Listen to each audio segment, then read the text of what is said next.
of God, but with the flesh, the law of sin. I used to preach a sermon from this text entitled, "There's a War in My Members."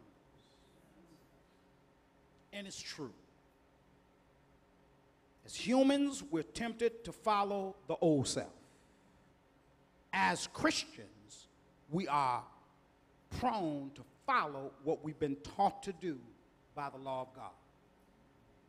Oftentimes, when you want to do what's right, you're drawn to do what is wrong. Brother Jason?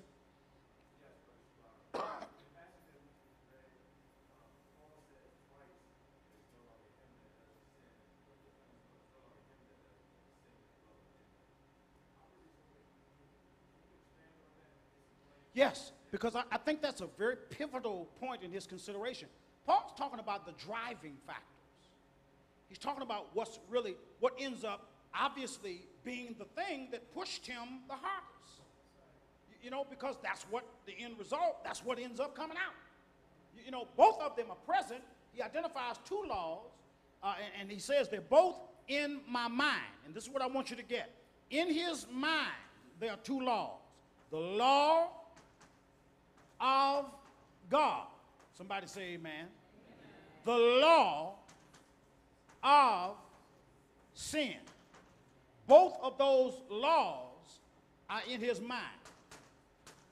Now, when he knows what to do, and he knows that there's delight in him after the law of God in the spiritual him, even at those times, it seems that the law of sin that's in his mind ends up being the predominant encouragement. And I think that all of us, tell the truth and shame the devil, experience that. You know, we can't take the position that when a Christian does wrong, it's because I didn't know no better. If I'd have known better, you knew better. You knew the book, the chapter, and the verse in 3 translations. But to go back to Jason's point, he does at least 2 times use that verbiage, but he repeatedly refers to this same principle, and that is no longer me that becomes the driving, because remember now, I delight after the law of God in the esoanthropos, in the spiritual or inner man. But this other law seems to take over. So in that sense, Paul says it's not me, it's not my desire, my will, and my intent that really ends up coming out. It's this other law, the law of sin. And brothers and sisters, brush your Bible and tell you something. Sin is a bad boy. Let me tell you about Mr. Sin. Let me introduce him to you. He will make you do more than you intended to do. He will make you go further than you intended to go. And he will cause you to stay longer than you intended on staying. Play and flirt with sin and see if a monkey don't become a gorilla. Y'all know what I'm talking about. Sister Shabazz, did that help at all, Jason? Sister Shabazz?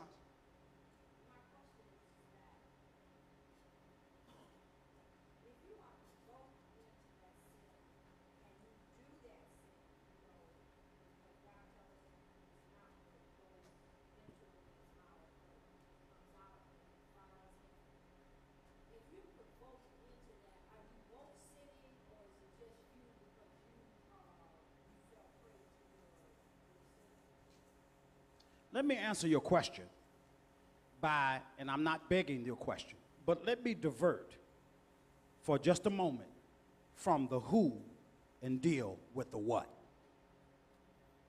In other words, I want to talk about the 2 persons. I don't want to talk about them. I want to talk about what. And here's something that I think every Christian needs to understand about the practical principles of Christian living. Because often, a Christian ends up committing a sin, but they have been provoked. Somebody spell provoked. Forget it, I'll spell it myself. provocation can be a sin. Let me show you a principle. And I want everybody to look at me, and I want you to listen to me very closely. I'm clear in my mind that when I read my Bible, that there is a distinguishable difference between the law of the text and the principle from which we extract from the text. Are you following me? The law of a text always deals with the primary thing, person, place, thing, place.